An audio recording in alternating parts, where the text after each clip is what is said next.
Hey, what's up guys? Welcome back to another vlog. Another day, another tattoo. Today we're gonna be working on a back-to-back session. So we got today and tomorrow, Friday, Saturday, and we are doing his thigh. We did his lower leg already, but instead of working around the calf, we're gonna go up right now. So we're gonna work on his thigh. Nice big piece. It's a piece from the movie Tombstone, if you know that movie. When you guys see the piece, you'll know what I'm talking about. Old cowboy movie, but it's gonna be really dope. The design is really cool, and I'm excited to tie in the top to the bottom, just get some full coverage on him and stuff. And you'll recognize this client. You'll see his tattoos and you'll know exactly who this is. My boy Scuba, he's been coming to me for a long time and we've done a lot of sessions together. So this is just adding on to it, two more. We're sizing up the stencil right now. We're gonna get it put on and then we're gonna get started, and I'll explain the whole process as I go. I always tell you guys at the end of the vlog, but I might as well tell you now, please like, comment, and subscribe. The more you guys engage, the more we want to keep doing this and stuff. And the last few vlogs have been doing really well, and we're glad to give this much value. But if you get anything out of these, or you enjoy it, or you're entertained by it, or you're learning something, just let us know in the comments. It helps us a lot. And then hit that subscribe button, baby. No, why not? Stop being selfish. Hit the fucking button, okay? I don't work with my boy Sean again. Did the whole front, did my full sleeve. We'll be doing the outside of the leg today, finishing this bad boy off with a Tombstone piece. So tune in, check it out, and see the process with my boy Sean. So look forward to it, baby. So yeah, we did this sleeve. We did the sleeve first, right? Yeah. Yeah. This was back at the Skull Museum. So we started off with the upper arm. And then we did this. And this all tied together so well, and we had this over the top, which fucking made it look super dope to end off the top of the sleeve. So then we decided to repeat that here. So we put another one here, and that was dope too. And now it all starts to look like it's kind of creating this almost like a S curve all the way down. It all flows together. And then we went in the inner bicep right here. And this really pops a lot. I really like how big we made the face and the tiger. We didn't add too many elements on the inner arm just to make everything stand out, which is kind of a common theme throughout this, because even the lion's face is big and it ends off with some skulls. And then you got the little silhouettes of an army kind of marching, which is super dope. And I think we did a little skull on the backside too, back there with the eyeball, some Roman numerals, sword in the stone type stuff. Just trying to stick with the theme and the vibe and stuff like that. So that all went really good. And then we started on his chest and stuff. So we knocked all this out. I think we did this in 2 days. 2 sessions, yeah. 2 days to do all of that, including the Sacred Heart. So that second day, I remember that day, we decided to go like fuck it, bro, you want to just do it? And then we just did it, you know? Exactly.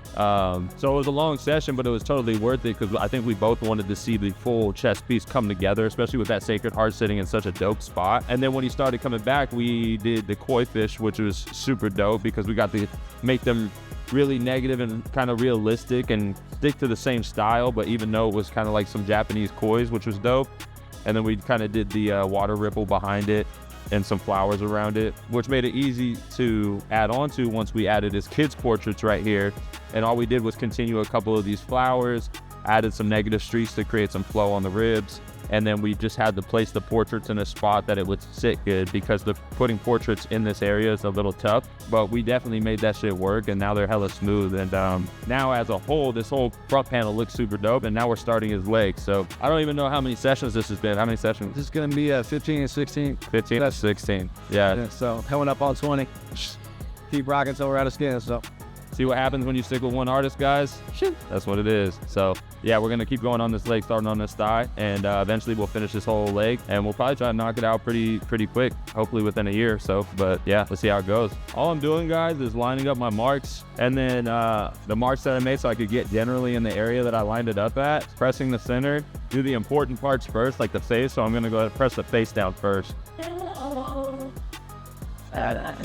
A lot of people do this part super aggressive and they just like slap their hand on there, which I get it. It works for some people, but I like to be more methodical with each step, because it makes me feel more like present in every step of the way, and just adding a little bit more care. It's just the way I like to do it. He wants to buy the whole boxing thing. It's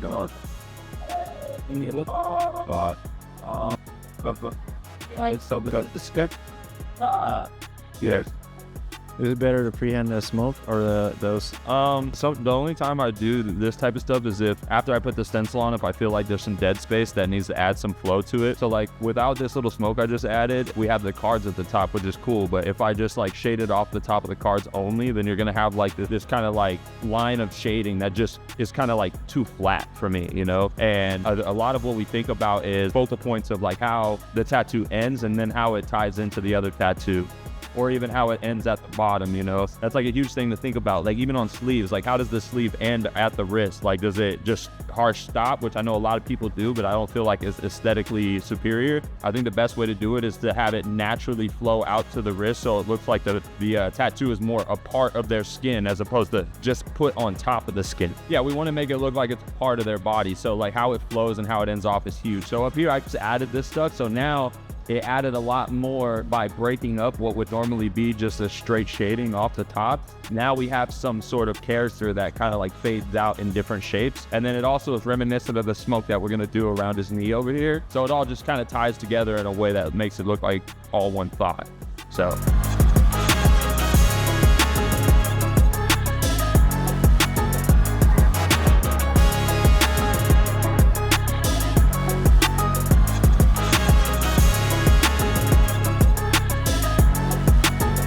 So what's cool about this piece is it has a lot of graphic elements in it. It has like pure negative stuff, pure solid black stuff, and then we have the realistic part of it. So what's cool is I'm trying to use the contrast between the solid blacks and completely open negatives to contrast that realism, and it'll make it pop a lot. So we have like the roulette wheel, which we're gonna knock out right now first, making sure that the blacks are super solid, and then we keep those negatives wide open. And that's gonna give like a very graphic punch to the front, and then behind that is the realistic element, and they're gonna look really good next to each other. We also have the letters that say when, which is going to be completely negative, a lot of heavy shading behind that, and then we have the playing cards up top, which is also just complete negative and solid blacks. So using those to help contrast the whole piece, it's going to pop like crazy. And then we you guys will see how combining those realistic elements and combining those graphic elements creates a whole different look to a realistic piece that looks more solid and like popping, you know, and that's what we're going for.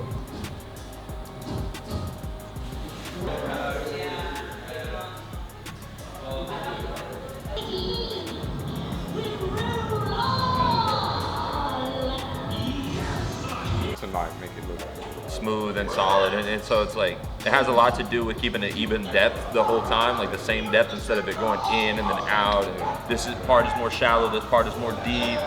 So that's, I would say that's definitely like the thing where I need to definitely tighten up is like working with my lighter tones for real. That's a lot of people's thing, because it's one thing to learn how to pack because it's more aggressive, but it's another thing to have the finesse for the light grays on certain shit. And then not only that, it's like the lightest tones that make shit look soft. That's really where people, they can get the medium tones. Just gotta hit it and trust it, right? Hit it, trust it, and then it's like a feeling like when the needle's hitting the skin, you really got to get the muscle memory down for it. And it's hard for some people to get it to look like it's fading the skin as opposed to like a light tone that just stops. Yeah. And it looks too chunky. It doesn't look like soft, you know what I mean? So that takes some getting used to, but I think most people is like getting the black super solid and then using the really light tones. Because it's one thing to have the blacks like look solid when it's fresh, but they need to heal good, you know? Right. I caught on the blacks pretty early just because like when I would do like anime work and stuff like that. It had a lot of black in it. Yeah, like real heavy blacks and shit like that. And that's good. I noticed you like even when you do silhouettes and stuff, the blacks are super solid. You're using a lot of black shapes and stuff. Yeah, I try to. I be definitely breaking down like y'all stuff and shit, like trying to figure out like what it is that I think draws me to y'all's art and shit like that. You know what I'm saying? And a lot of it has to do with the solid blacks and the negative shapes. Yeah. And then the designing, of course, but like really it's just the balance of y'all shit, bro. It's got I call it feng shui. Yeah. The feng shui of tattooing. Literally. Because it's like how your eye and flows and how the energy flows through the piece. When you look at it, it feels balanced. It looks like it's in harmony. When something's off in a design, I could look at it and I could be like, something's off. Whether it's the proportions or the contrast or something needs to be toned over or something needs to be brighter. But once you get all those things correct, and you'll look at it and you'll feel it and you're like, oh yeah, that looks tight. So like I'm about to drop a design course, and a lot of what I'm talking about is how to create objectively good designs. So like that's how you get Or like to a blueprint almost. yeah, and it's just like, how can you make designs consistently that if you were to show a client, even if you're trying something new or weird, you show it to them and they'll instantly be like, oh, that looks sick. Right. Not just like an opinion that it looks sick. Anybody will look at it and be like, oh, that looks dope. Because it's in harmony, you know? So teaching a lot about how to make that in harmony. Definitely gonna need that. Yeah, for sure. I'll let you know when it drops. I'm doing it. It's gonna be tight. And really, at the end of the day, bro, it's about feeling. Like how does it feel? Especially depending on the skin you're on. So like, yeah, someone can tell you, oh, run it at 7, but just depending on where you're at, like if it feels good at 6.5, I'm not gonna change it right now. Maybe I'll change it a little bit, but it would only be if it feels weird, you know? So a lot of what tattooing is like the feeling and the feedback from your hand and the needle and shit, you know?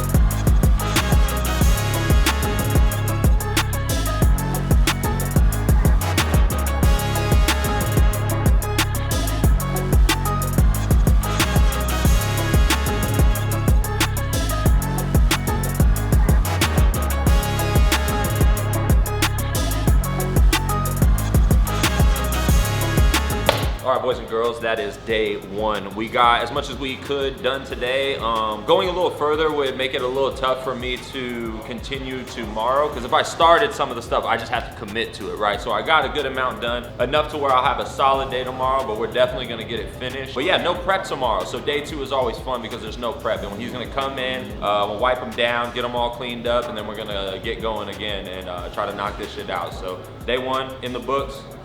Look out for day 2, baby. Let's go. What do you call it? Saturation? Yes, ma'am. Wow. You got it. Saturation. Saturation Nation. I sound like a professional. Yeah, you know what you're talking about. I'm already knowing. Picked up something, you know, I picked up the language. I know. I'm trying to pick up your language too. Say something in Vietnamese. Hôm nay tôi ăn phở. Hôm nay tôi ăn phở. Hôm nay Hôm nay tôi ăn phở. Tôi ăn phở. Hôm tôi ăn phở. I got it right. I got it right. You know what you just said? Yeah, I got it right. Yeah, I did it right. A little bit, All right, yeah. good. All right, cool. Sounds Yeah, like no, I got it right. you sound like a professional. Yeah, shut up, bro. I got it right. You got it. You know what you just said? Oh, I don't know what I just said. What the fuck? I didn't think about that. Okay, let's do a repeat. Hôm nay tôi ăn phở. Phở.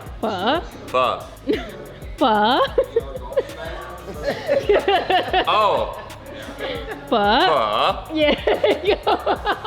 I didn't know that was a name. Boy, I was over here.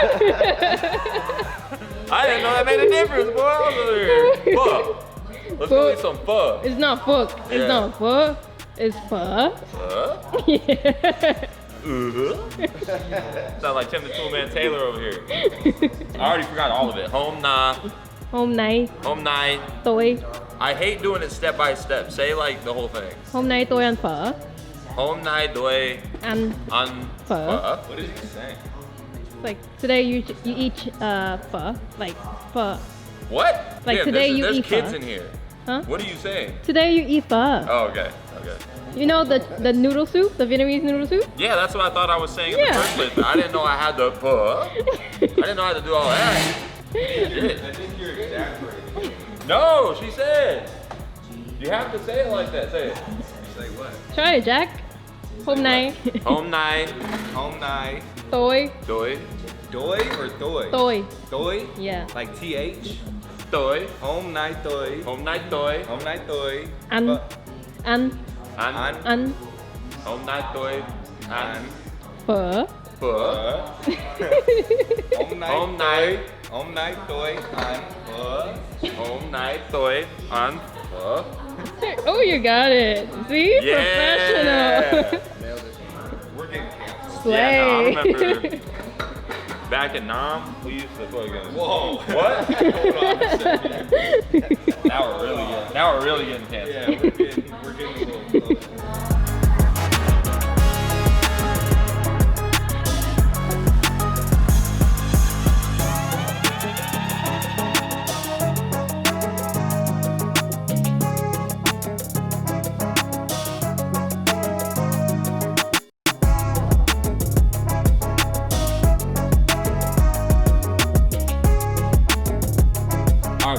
boys, we wrapped up a back-to-back session, quick little 2-day, knocked out a lot of work. It was really fun, a lot of saturation and stuff, trying to recreate a scene from the movie Tombstone. For those of you who know the movie, there's a scene where he's about to duel Homeboy, and he fucking was like, say when. And he said, "Bah!" Killed him, reholstered it, boom.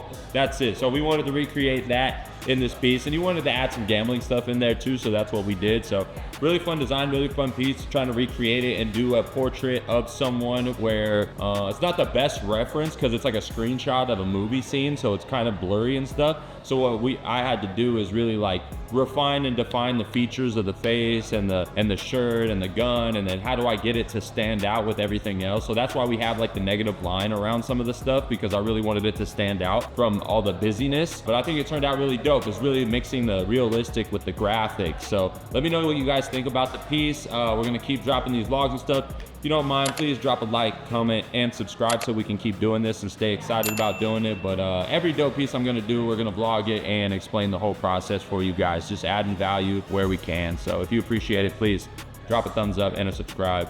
And until next time, we'll see you then.